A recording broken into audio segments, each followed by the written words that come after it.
Hello there, I'm Tim and he's John, and this is How to Murder Blocks, a Minecraft adventure. Hello there. Watcher. We're back. We're on the roof. Yeah. And yeah, these are a lot of windmills. There's a lot of stuff down there, tiny little things that we've spent years building. Feels like years. How long have we been doing this? Too long. Way too long. Yeah. Yes, windmills. Yes, that's where jet power generation comes from at the moment. Yes, it's all very eco-friendly here. But the reason we're up here is because I've had to tear out all the wiring because we were having all sorts of trouble with BC transport kinetic pipes, kinesis pipes and stuff that weren't actually doing what we thought they were doing, or doing a different kind of Minecraft energy or some such. So I've basically taken some time to rewire the entire facility, and now we're using these mechanism universal cables, which are a much better job at doing the things we need. They far much more power. Well, these are basic ones up here because they're just taking the power from each individual windmill. But once we go down inside, if you carefully just drop off onto this ledge here, it's going to fall off. It's going to be brilliant. Anyway, underneath it all feeds into these purple ones, which are the ultimate cables, which I have about 1 billion RF per second or something. Much better capacity than those diamond kinesis pipes, even though it doesn't do the fancy dandy glowing blue energy inside. And that's all feeding all the way down into the bottom of the main base there. So we need to go down to ground floor. Where I am. You made it through the pool? No, I just jumped off and then started flying at the end. Oh, clever. I didn't think. Yeah, I thought you had to be on the ground to activate the wings. Oh well, I'm drifting down, but much more scenic here. Look at all that grass I've Dare planted. you to press space twice. No, I'm going to smash your solar panels if I do that. I can't remember if I showed anyone what these are. I don't think so. Maybe. Impressive machinery. Anyway, this is part of my nuclear power generation setup, which I'm still working out. No. I'm super excited. Yeah, I'm leaving Anyway, it. so, I yes. haven't made that work yet, so just go downstairs. Yep, so you can see the main trunking cable coming all the way down through here, but also there's another cable on the outside of the building. We've got basically a down and a return one. This one's coming down from the windmills, and this one in the centre of the building is going up from the basement. You don't feel like putting fascias on those then? No, I think it looks quite cool and techy and sort of a bit Combine Overwatch, you know. So here's our processing cores here that we've seen before. Yeah. Let's go down and down. There's the massive mana batteries. It's continually struggling to fill. Got to think of a better way to do that. My weird flipping rune chain thing keeps breaking down. If we put power generation inside the building, it may work. Yeah. Did we talk about the formation and annihilation planes and my subnetwork? It's quite complicated. I basically automated living rock and living wood using these funky plates there. We tried something like this quite a long time ago, but we couldn't get it to work. And what happened? Well, the reason is that you've got no whitelist on the black annihilation planes, so it just destroys absolutely anything that gets in place in front of it and chucks it in the A systems. The way you do that, I'm not going to go into too much detail here, but you have a miniature subnetwork here.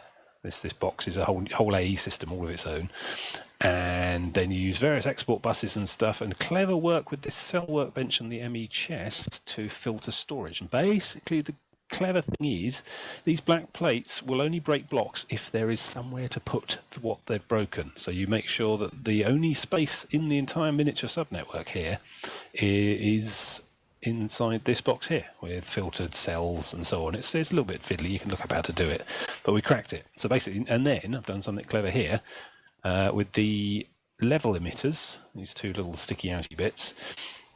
They are basically monitoring the main AE system, which is what this section of trunkage goes back to, and any time there is less than 128 living rock or less than 128 living wood, it fires up this all this gubbins over here and makes more.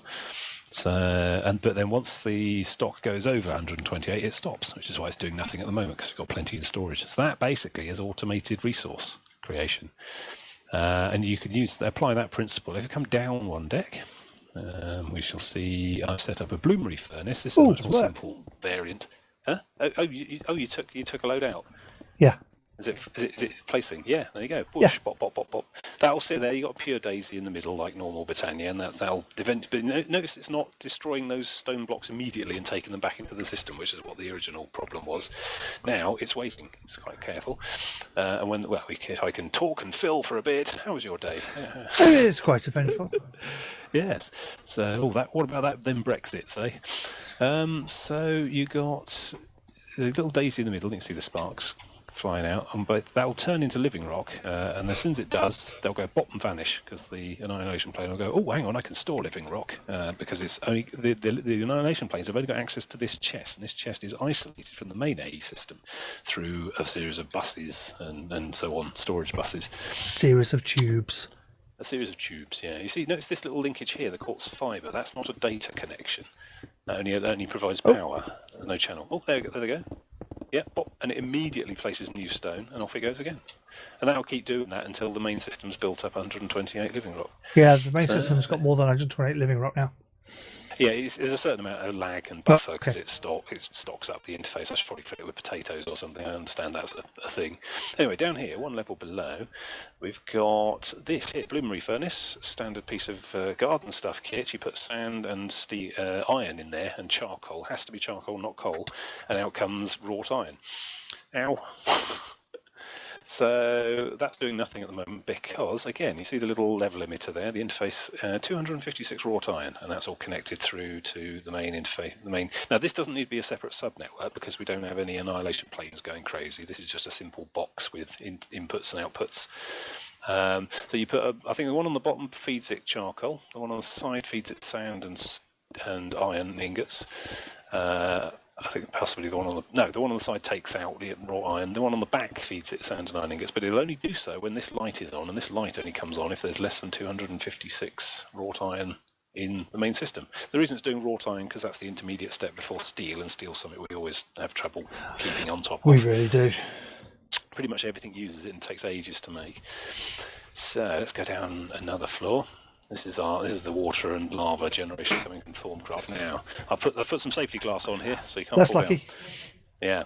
I've come down the stairs to the battery chamber, the mega cell. I was a bit busy. It's I was thinking Forbidden Planet, the sort of 1950s vast sci-fi base with all the walls. Yeah. It's like a backdrop map painting from a Star Trek original series episode. Anyway, this big marble framework delineates the outermost extent of an induction cell that John decided we were going to build the most biggest energy battery ever in the world ever. And that's what this thing here is. This is a multi-block structure, an induction battery. If you right-click it, bring up the interface, you can see it's storing RF. No, in that's because I just added a cell before we started. But over in here, this one over here is coming down from the roof with the windmills, and that feeds across to the battery. It goes through one of the special ports. This one's a green one, which is in. The red one is out, and that goes up and feeds the main structure. So all our power generation is coming into the battery first, then feeding back out to the main structure. So if the wind ever stopped... so as long as that input is bigger than output for about 6 weeks, it's fine. Well, this is it. If you open the interface and click the statistics there, the little tab on the side, now you get 2 little bars, input and output. Now, as long as the left one is slightly bigger than the right one, then we're okay. And this will gain power and store it. It's got 4.5 giga RF in there at the moment. I think it may be somewhat larger than we're really going to practically. So what you're basically saying is we could take those windmills off and not notice. Well, no, that's all coming from the windmills, the input. Yeah, but the amount we it got will drain stored is after a quite while. high. Well, yeah, we're getting input is 3.5 KRF coming in per tick, and output is 2.5. So we've got about 1,000 RF per tick surplus at the moment. But then I think half of the machinery isn't on, things like the laser etching tables and the crystal whatnot. I'm going to open up the inside of the battery so you can see what's going on as well. The battery only functions whilst it's fully formed, so everything's probably going to go off when I do this. But if I cut my way in, the exterior casing has to be made up of these induction casing blocks. And inside is an empty hollow space, and here's the business end. We've got 2 sorts of thing. These are cells. Each one of these holds a certain amount of charge. It's literally a battery. So what you're basically saying is there's nothing in here. Well, no, because I upgraded to the second rank. Like all the mechanism stuff, you've got the green, then red, then blue, then purple gradings, and we're only on to 2 red ones, and each one of these needs 4 of the previous ones, and so on. These ones in the middle are providers. They're basically bandwidth in and out. So if we need to suck more stuff in or push more stuff out, we need to add a few more of those. But mostly we're going to have to be building up our cells. And I did some calculations, and I think this enclosure can go up to 18 by 18 by 18, which is what I've marked out with the lights and marble outside. If you push on out, so I can rebuild the casing. Boom, flashes are red. There we go, back in business. It doesn't lose any power when you do that. It's all still there. So, but yes, if we go out to the ground floor... input's gone up to 8.25 because I guess the cables have been storing it. Yeah, every time I break it and rebuild it, it does that. It sort of... The input goes up massively and then it settles again, so probably something to do with chunk loading or whatever. Anyway, yes, you can see the sort of ring around the top there, and these floating corner pieces I've made. That will show you the final extent of the maximum sized battery. And if that was filled with purple cell cubes and only one interface cube, I think it would do about 50 or so tera RF as its maximum storage. I can't see that we'd ever fill that or even need that much energy, but I like the because it's there-ness of the challenge. Well, so I've made a room big enough to hold the biggest battery in the world ever, and then we can just make a second one next door if we want. I like the idea of, we're not going to have any risks about running out.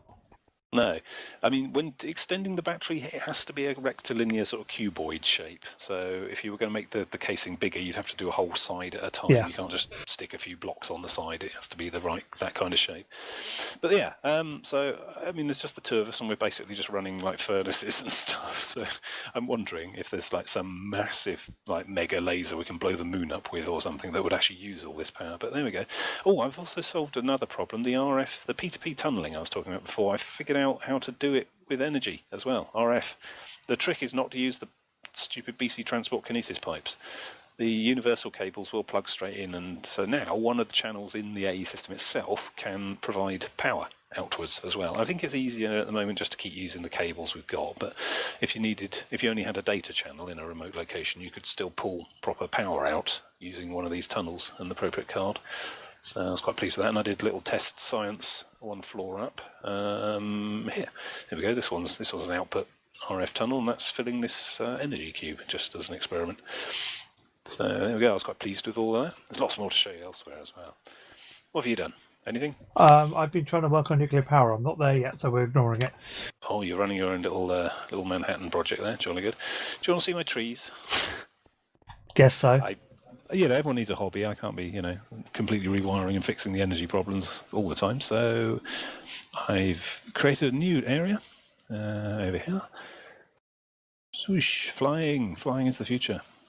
Zoom. So here we go. Down here we have the Forestry for Minecraft development grove. So this is using, I think is it part of the bees thing? Well, it's Forestry for Minecraft, isn't it? But it's probably by the same bloke who does the bees, I'm sure, because it needs bees to work. So down here we got a little grove with one each of the vanilla Minecraft trees. There's your acacia, there's a birch, and so on. A couple of beehives. Oh, they've gone out.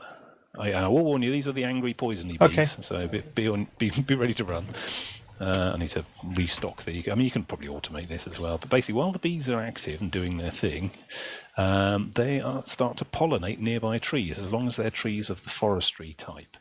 And you make them forestry type. If you look in that box, the chest over there, you can see a treealyzer, which works a lot like the beealyzer. You put honey in it and you put saplings in that one, and it gives you all their genomes and their recessive and dominant characteristics. And if you've got a lot of time on your hands, you can carefully and meticulously breed for specific types of tree. But what I've done is I've just rammed all the trees in one place and shoved loads of bees around them. So if you put the little glasses on that are in that box and pick up the little grafting tool as well. So you've got to wear the glasses instead of the hat. That's it. Now, if you have a look at the trees around here, you'll notice that some of them have blocks in the foliage which are silver, possibly with little golden blobs on. Oh yes. That indicates a pollinated bit of foliage. So what you do is you take your grafting tool and cut that block out, and it will drop a sapling. And that sapling, it has the chance of being a crossbreed type. And then here's some examples of some crossbreeded trees we never had before. Ash, there you go, look at that sort of mottled trunk there. So you put that sapling in the tree eliza. I'm covered in bees. Ow! God, they're so ungrateful. And we've got some larch here. Quite a nice trunk there. Larch. The larch. This one is a lime wood. Another sort of bark texture there. And over here we got some teak.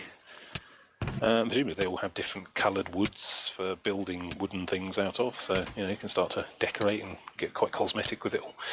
And presumably there's a load more types of tree to discover as well. Ow, these bees are really hurting.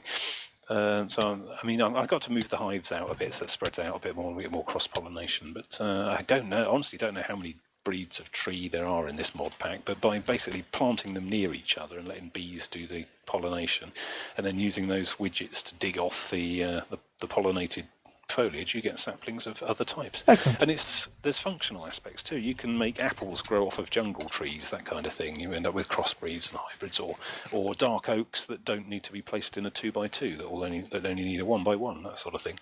So it's like the bees. There's a lot there, but I've just scratched the surface. But come up with some interesting new types of foliage we can go out and plant around the place, because you can get normal saplings off of these to just propagate the breed rather than crossbreeding the whole time. But so there we go. I've even got time for hobbies in here. Oh, have you seen the village? No, they haven't seen the village. There's a village, yes. I don't know. I've got a vague recollection of saying something in the pub the other night. Yeah, something about villagers. So I picked out a nearby hilltop and built a Tuscan hill town on it, because as you do. And then so this villagers thing I haven't really done much with before, because we can grow everything out of the ground really. But yeah, hello. If you build an enclosed space with a door, that then becomes a house for a villager. And then we had some villager eggs. I'm not quite sure that's how villagers work, but we made those using the ritual altar like 200 episodes ago. I've been putting a few of these in each house.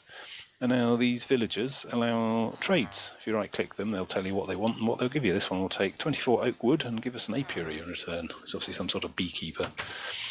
And they level up too. If you actually trade with them enough, they start to gain other things they can give you as well. Like this one took gold coins and gives you saddles, and I did that a few times, and then it opened up with gold coins for bottles of enchanting. So I don't know how useful these are. And also, well, yeah, I mean, a lot of the things they make, we can manufacture much more easily and in larger quantities with machinery. There's a bloke here who does cookies.